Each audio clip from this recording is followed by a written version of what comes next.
Alors, bonjour à tous. Donc moi c'est Philippe. Je suis cofondateur et directeur produit de Didask. Donc aujourd'hui je vais vous parler de IA pédagogique et de sciences cognitives au service de la performance de vos équipes. D'abord, rapidement, Didask, c'est qui, c'est quoi? Donc on a une technologie de conception et de diffusion e-learning qui est basée sur les sciences cognitives, qui a été créée au départ par des chercheurs en sciences cognitives pour maximiser la rapidité, l'impact et l'efficacité de l'apprentissage. Le constat, qui est fondateur chez nous, il est tout simple. C'est que pour mieux apprendre, il est nécessaire de partir des besoins du cerveau humain.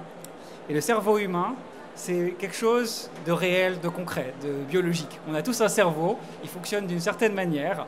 Et bien sûr, on a des différences, mais il a des besoins fondamentaux qui font qu'il va emmagasiner ou non une information, la retenir ou non, être capable de l'appliquer ou non. Et que ce serait pas mal d'essayer de prendre ça en compte lorsqu'on met en œuvre des processus d'apprentissage, par exemple en e-learning. Ce qu'on observe, c'est qu'on a tendance trop souvent dans les organisations à se contenter de donner accès à la connaissance. Sauf qu'il y a tout un monde entre mettre à disposition une connaissance et permettre son appropriation par quelqu'un. C'est pas parce que vous donnez un guide à quelqu'un et vous dites « Ah, bah, c'était dans le guide, tu as lu », que la personne a compris, que la personne est capable d'appliquer, que la personne face à un client, par exemple, ou face à ses collègues, est capable d'adopter les bons comportements. Et entre la mise à disposition de l'information et l'appropriation, il y a tout un gouffre. Ce gouffre, c'est notamment les sciences cognitives qui permettent de le combler. Aujourd'hui, ce qu'on observe, c'est que la stratégie traditionnelle de transmission des connaissances en entreprise ne prend pas du tout en compte ces facteurs. On dit souvent qu'il y a un petit peu trois grandes manières d'apprendre. C'est le fameux 70-20-10. 70% on apprend sur le tas, 20% avec les collègues et 10% en formation formelle. Sauf qu'en réalité, le 10% de formation formelle, c'est souvent des contenus très abstraits, très hiérarchiques et très descendants. Donc souvent ennuyeux, où on va aligner des grandes notions théoriques, des schémas peut-être, mais rien qui aide les gens vraiment à se projeter et à appliquer dans le concret. Et ça, c'est pour le temps qui a été dédié à la formation. Après ça, vous avez le fameux learning by doing. On dit souvent, ah, de toute façon, c'est pas grave, la formation, c'est bien, mais moi, j'apprends sur le tas. Ça, c'est très bien en théorie. En pratique, les gens n'apprennent pas sur le tas, ou en tout cas, ils apprennent mal sur le tas. Si vous laissez, par exemple, une nouvelle recrue que vous venez d'onboarder, par exemple un vendeur, que vous le mettez directement sur un dossier client complexe, vous savez que cette personne va avoir des difficultés. C'est naturel.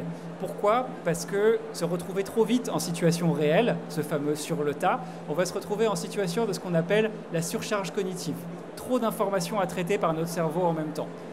Du coup, on n'en retient rien du tout. Notre cerveau, pour lui, c'est vraiment une sorte de brouillard. Quand le client a mal réagi par rapport à une phrase que j'ai dit, je ne me souviens plus pourquoi, qu'est-ce que j'ai mal fait, qu'est-ce qu'il faudrait que je change.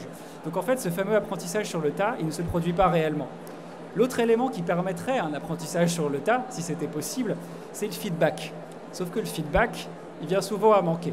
Il vient souvent à manquer parce qu'on manque de temps. Par exemple, les managers n'ont pas toujours le temps de donner du feedback. Parfois, on manque de compétences aussi. C'est pas facile de donner un bon feedback, ou on n'a pas la bonne position vis-à-vis de quelqu'un pour donner un feedback. Quand finalement, ça va avoir un impact sur sa carrière, bah oui, on va peut-être pas donner un feedback qui est vraiment aidant. Ou un collègue, parce qu'on s'entend bien avec ce collègue. Est-ce que ce collègue va oser nous dire la chose qui nous fait progresser? Pas évident. Donc tous ces éléments-là, qui soi-disant nous feraient progresser au quotidien, dans la pratique, ils sont très souvent manquants. Donc en fait, les employés, les apprenants se retrouvent en quelque sorte livrés à eux-mêmes, avec des formations formelles qui sont beaucoup trop théoriques et abstraites pour vraiment leur servir, et un terrain où tout se passe à la fois, et du coup leur cerveau n'est pas vraiment capable de traiter toutes ces informations et d'en retenir grand-chose. Et c'est ça qu'on essaye d'adresser, donc ce chemin de la performance, avec notamment les sciences cognitives. C'est important de se rappeler aussi que ce chemin, aujourd'hui, on en fait qu'un tout petit passage. Pour que quelqu'un soit performant sur son travail, on dit souvent, voilà, au début, ils commencent, ils ne savent pas faire du tout. Vous prenez un vendeur, ils ne sauraient pas par où s'y prendre. Ensuite, ils savent faire, mais lentement. Sauf qu'en situation de travail, en fait, il ne s'agit pas juste de savoir faire lentement. Il faut pouvoir réagir du tac au tac, par exemple, face à des prospects, face à des clients. Si on est en relation client, on ne peut pas se permettre de dire « Attends, qu'est-ce que disait le manuel déjà? Qu'est-ce que disait la formation ?» Donc, on a besoin d'aller plus loin. On a besoin d'aller sur l'automatisation. À la fois être capable de prendre les bonnes décisions, ce qu'on appelle la pertinence, mais aussi la rapidité. Ça, c'est ce qu'on attend des gens, c'est la performance. Pertinence plus rapidité. Dans la pratique, la plupart des formations qui sont transmises en entreprise, et c'est important d'être au clair là-dessus, elles sont au tout début du schéma. On est à peine dans le début de la phase d'acquisition. On a laissé les gens face à une formation quelques heures, on a l'impression d'avoir fait notre travail, et en fait, on est au tout début du processus. Et ça, c'est plus possible. C'est d'autant plus dommage qu'on sait ce qu'il faudrait faire. On sait ce qui serait nécessaire pour faire passer les apprenants de ce stade d'acquisition initiale à un stade de maîtrise de performance. Et pour ça, il faut parier sur les sciences cognitives. Les sciences cognitives, c'est les sciences qui expliquent le fonctionnement du cerveau humain, comment il apprend, comment il emmagasine des nouvelles informations. Pourquoi on veut prendre en compte les sciences cognitives? Pas parce qu'il y a le mot « science » dedans, mais parce que ça marche. On sait que quand on applique les principes des sciences cognitives, on arrive par exemple à obtenir jusqu'à 100% de rétention supplémentaire sur les informations. C'est beaucoup en termes d'impact. Les sciences cognitives, ça implique un ensemble de paramètres qui ne sont pas juste liés à la mémorisation. On va revenir sur quelques exemples. Il y a des enjeux de motivation, il y a des enjeux d'attention, il y a des enjeux de déconstruction des idées reçues, il y a des enjeux d'illusion de maîtrise. Plein de préceptes à prendre en compte qui aujourd'hui sont tout simplement ignorés et qui pourtant font toute la différence sur l'impact réel des formations et de l'apprentissage. Je vais vous donner quelques exemples de l'implication. Souvent, quand on démarre sur un poste, on a besoin d'emmagasiner une grande quantité d'informations. C'est ce qui se passe par exemple en onboarding. Sauf que cette information, elle mène à une surcharge. Vous avez trop d'informations, trop de guides, trop de pages, trop de slides à lire, ou vos collègues qui vous expliquent tout ce qu'il faut faire, et vous retenez rien. Là-dessus, les sciences cognitives nous expliquent par exemple comment il faut découper et granulariser l'information, plutôt que de tout transmettre d'un coup, comment il faut la présenter de manière multimodale, c'est-à-dire par exemple varier entre du texte, de l'image, de l'audio, avoir différents chemins d'accès à l'information. Mais aussi, et ça c'est très souvent négligé, aider la personne à se remémorer les informations par elle-même. Souvent on se contente d'exposer les apprenants à une information une fois. Sauf qu'en fait, il faut que les apprenants puissent revenir sur la formation. Oui.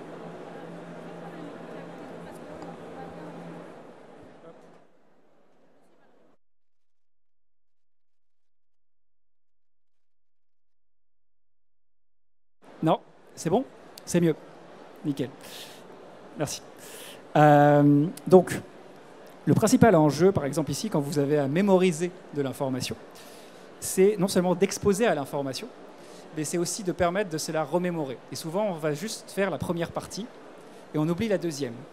Il s'agit de faire en sorte d'essayer de se souvenir par soi-même de ce qu'on a vu en ayant laissé un peu de temps s'écouler. Quelques jours après mon module de formation, ou même simplement quelques heures, de quoi est-ce que je me souviens?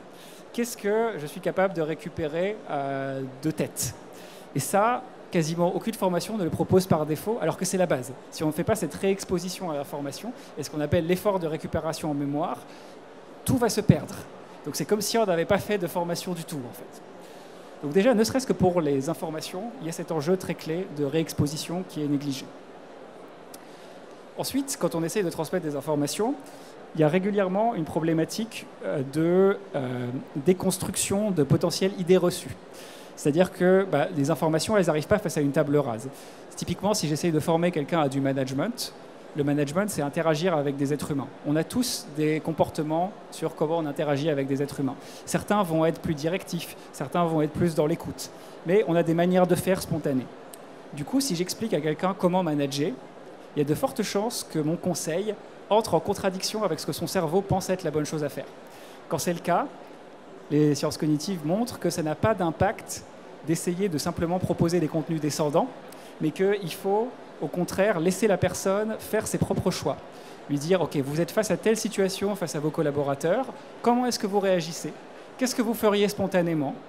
Et ensuite, réajuster par rapport à cette représentation que la personne pourrait avoir en lui donnant un feedback. Ah, quand tu as parlé à ton collaborateur comme ça a eu telle conséquence. Et là, la personne, son cerveau devient disponible pour réajuster ses représentations. Il y a une petite fenêtre d'opportunité. Si vous n'utilisez pas cette fenêtre d'opportunité, c'est comme si la balle rebondissait sur un mur. Il ne va rien se passer en termes d'acquisition de l'information parce qu'il y aura un conflit fondamental avec le cerveau. Dernier exemple de l'importance des sciences cognitives, c'est ce qu'on appelle l'illusion de maîtrise. C'est bien beau d'avoir une nouvelle information dans son cerveau, c'est bien beau qu'elle ne soit pas en contradiction avec ce qu'on sait déjà, mais est-ce qu'on est capable de l'appliquer dans le concret? Souvent, on va par exemple regarder une excellente vidéo, lire un magnifique article qui nous vulgarise un concept en science ou quelque chose comme ça, par exemple, et on a l'impression d'avoir parfaitement compris, parce que c'est très bien expliqué. Sauf qu'en fait, si vous deviez réexpliquer ce que vous venez de lire 5 minutes plus tard à un ami, un collègue, et que cette personne vous posait une question très simple, vous vous rendriez compte très vite d'un gouffre entre ce que vous pensiez savoir, ce que vous pensiez avoir compris, et ce que vous êtes réellement capable de mobiliser en situation. Ce gouffre, c'est ce qu'on appelle l'illusion de maîtrise. C'est l'ennemi principal des formations. Et ce qui se passe le plus régulièrement, c'est que les apprenants ne se rendent compte de cette illusion de maîtrise qu'à la dernière minute, lorsqu'ils sont face à la situation réelle, face aux clients, face aux dossiers complexes. Alors qu'en fait, dans les phases de formation, on pourrait et on devrait exposer régulièrement les apprenants à des exercices de mise en situation variés qui représentent au mieux les conditions réelles et voir effectivement grâce au feedback ce qu'il faut réajuster pendant ce processus d'apprentissage et non pas après. Et donc, voilà quelques exemples, mais qui couvrent déjà une bonne partie du chemin. Est-ce qu'on se souvient? Est-ce qu'on est capable d'appliquer? Est-ce que ça ne rentre pas en conflit avec ce qu'on sait déjà? Ou en fait, les pratiques qui sont spontanées des apprenants et des concepteurs de formation ne sont pas les bonnes. On fait des formations qui sont beaucoup trop descendantes, pas assez d'exercices, pas assez de feedback, on ne découpe pas assez l'information. Donc, plein de mauvaises pratiques et plein de bonnes pratiques à l'inverse qu'on pourrait mettre en œuvre qui rendraient la transmission beaucoup plus efficace. Alors, je vous ai dit tout ça. Maintenant, la question c'est « so what ?» Qu'est-ce qu'on en fait? Est-ce qu'on baisse les bras? Parce que quand même, ça a l'air compliqué cette affaire. Est-ce que ça veut dire par exemple qu'il faut créer des exercices pour tout? Est-ce qu'il faut à chaque fois faire des flashcards de remobilisation, des mises en situation, des simulations sur chaque sujet? Voilà. C'est pas évident et effectivement ça peut prendre un certain temps et on n'a pas tous le temps, on n'a pas tous non plus les compétences, hein. Tout le monde n'est pas ingénieur pédagogique pour transmettre l'information avec tous ces éléments clés pour favoriser une remémoration. Et c'est là que Didask intervient. Nous, notre valeur ajoutée, c'est de combiner en fait un ancrage scientifique dans les sciences cognitives et une IA qui, elle, va simplifier et fluidifier le processus pour que ce soit rapide et simple. Donc en fait, d'un côté, les sciences cognitives, c'est maîtriser tous les paramètres qui permettent un apprentissage efficace. Et l'autre, c'est utiliser l'IA pour rendre en fait cette pédagogie efficace accessible à tout le monde à chaque étape. Le concepteur pour créer des formations efficaces, l'apprenant pour être accompagné et avoir les bons formats lors de son apprentissage pour vraiment retenir et vraiment appliquer ce qui a été vu. Ce qu'on va proposer, c'est donc la première technologie e-learning avec une IA pédagogique embarquée, capable de, à partir d'un contenu brut, proposer un plan de formation, proposer les bonnes modalités, les générer, mais aussi les adapter automatiquement à chaque apprenant.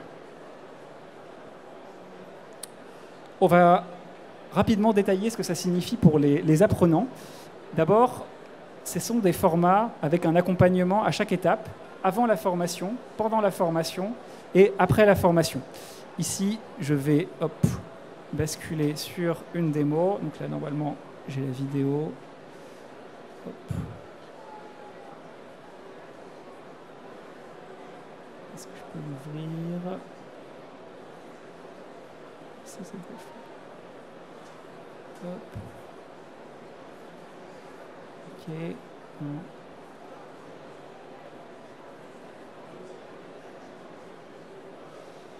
C'est hop. Alors. Donc là, vous voyez d'abord, en tant qu'apprenant, ça commence par avant la formation.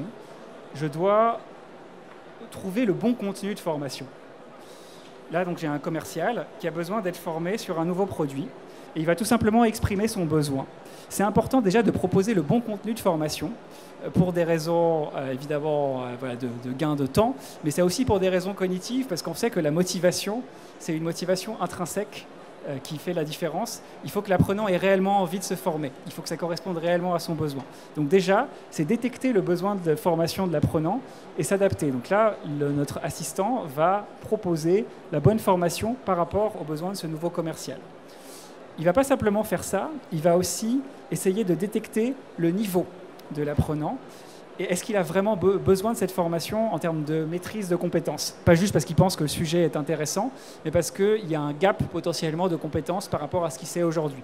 Donc pour ce faire, l'assistant il va lui poser une question qui va vérifier son niveau de maîtrise et qui sera fait extrait de la formation pour vérifier à quel point il sait déjà faire, par exemple, par rapport au pitch. Et en fonction, lui dire est-ce que tu as vraiment besoin de cette formation ou pas. Donc ça, c'est l'aspect adaptation au niveau de l'apprenant. On sait aussi qu'en termes d'impact sur la pédagogie, être adapté au niveau préexistant des apprenants, ça a un énorme impact sur à quel point ils retiennent les informations et à quel point ils ont de la surcharge. Donc ça, c'est le pré-formation. Ensuite, pendant la formation, notre assistant va accompagner l'apprenant, un peu comme finalement un prof ou plutôt un chargé de TD. Donc non seulement on va avoir un contenu de formation qui est très bien pensé, on va revenir sur ces différents formats que comprend ce contenu, mais on va également avoir l'assistant qui aide l'apprenant à s'approprier ce contenu. Donc c'est pour ça que pour commencer, il va demander à l'apprenant quels sont ses objectifs. Ici par exemple, le vendeur, en fait, il a besoin pas juste de connaître le produit, il a un rendez-vous demain et il a un concurrent qu'il doit battre et il sait quel est ce concurrent. Donc du coup, lui, il va interpréter les informations de la formation à l'aune de à quel point ça va l'aider par rapport à ce concurrent. Du coup, notre assistant, il va savoir ça et quand l'apprenant va lui poser des questions, il va lui donner des exemples plus concrets, plus parlants et s'adapter réellement à son besoin. Pareil pour la motivation, c'est important, et pour la projection dans le réel. Ensuite, voilà, la formation en elle-même, elle est pensée vraiment pour être efficace sur le plan pédagogique, avec bien sûr la capacité tout le temps à interroger l'assistant pour aller plus loin sur les contenus, donc aider à reformuler, donner des exemples, ce genre de choses. Et aussi, un élément qui est souvent négligé mais qui est important, le format de ces formations est extrêmement interactif. Sur une formation classique, on va dire 80% des contenus sont descendants et 20% sont des quiz un peu de connaissances classiques. Dans les formations didasques, plus de la moitié des contenus sont des exercices, pas des exercices d'évaluation, mais des exercices d'apprentissage. Et ces exercices sont des réelles mises en situation qui correspondent à des erreurs plausibles que les gens pourraient faire. Et ça fait toute la différence. Les apprenants nous disent d'ailleurs souvent que c'est l'aspect qu'ils apprécient le plus dans nos formations. C'est peut-être pas le plus flashy, mais ils disent souvent « Ah, enfin un e-learning qui sert à quelque chose ». Pourquoi? Parce qu'on m'a posé des questions concrètes et m'ont amené à voir « Ok, est-ce que je suis capable d'appliquer ce que j'ai vu ?» Vous voyez aussi que quand je fais un choix, j'ai toujours un feedback explicatif. On ne me dit pas juste vrai-faux, on m'aide à apprendre en me disant « Ok, quand tu as fait ce choix, ça a eu telle conséquence. Est-ce que tu as pensé à ceci? Est-ce que tu as pensé à cela ?» Donc, des formations très interactives, beaucoup d'exercices pour lutter contre l'illusion de maîtrise. Sur la mémorisation, on va utiliser ce qu'on appelle des flashcards pour vérifier que l'apprenant est capable de se remémorer de ce qu'il a vu. C'est très simple, mais très efficace. Hop. Voilà, donc c'est comme des cartes à retourner.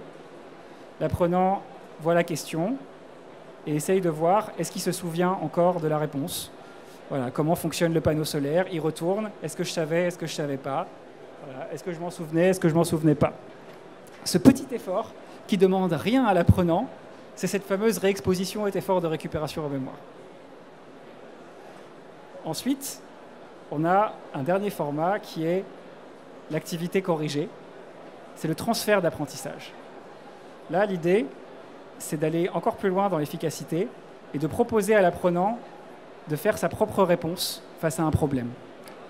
Donc là, on n'est pas juste sur du contenu, on est sur vous êtes face au client, comment est-ce que vous réagissez? L'apprenant répond à l'oral ou à l'écrit. Et notre coach, cette fois IA, est capable de lui faire un feedback précis, objectif par objectif, sur ce qui a bien été fait, ce qui pourrait être amélioré et pourquoi. En analysant notamment les erreurs qui ont pu être faites et de manière conversationnelle aussi. C'est-à-dire qu'on ne va pas juste s'arrêter. Par exemple, si on pense que l'apprenant a à moitié réussi une tâche, on va lui donner un petit indice, un petit push pour qu'il puisse aller jusqu'au bout. Et donc, c'est des tâches d'entraînement qui vont aller beaucoup plus loin dans l'appropriation.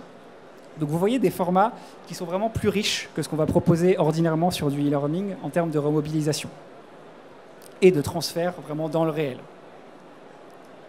Ensuite, la création rend à chacun accessible le fait de proposer des expériences qui sont aussi riches que ça sur le plan pédagogique. Hop. Donc là, cette fois, j'ai basculé du point de vue de l'auteur. Et vous voyez, par exemple, imaginez que je suis juste un expert métier. Et là, en fait, j'ai juste mis un PDF. Là, c'était un PDF sur la relation client. Donc c'est mon contenu brut, ce n'est pas une formation. Et je vais donner quelques indications. Oui, j'ai terminé. Ici, mon contenu va être généré sur cette simple base automatiquement. Comme le ferait un ingénieur pédagogique, l'outil va identifier quel serait le chapitrage, quels seraient les modules, quels seraient les objectifs, quelles seraient les activités, et générer véritablement des contenus efficaces en quelques clics.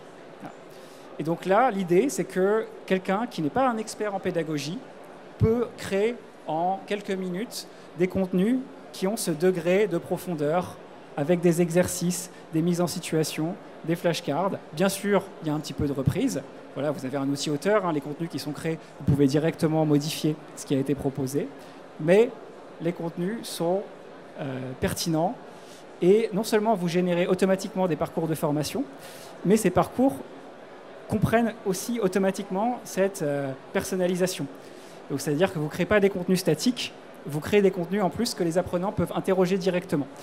Donc vraiment, la clé chez Didask, c'est permettre cet apprentissage efficace en s'appuyant sur les sciences cognitives et le rendre accessible à tous avec une IA où n'importe quel expert peut créer un contenu de ce niveau de qualité très rapidement. Voilà. Si vous voulez en savoir plus, on est présent au stand O70 et on sera absolument ravis de vous voir là-bas. Merci beaucoup.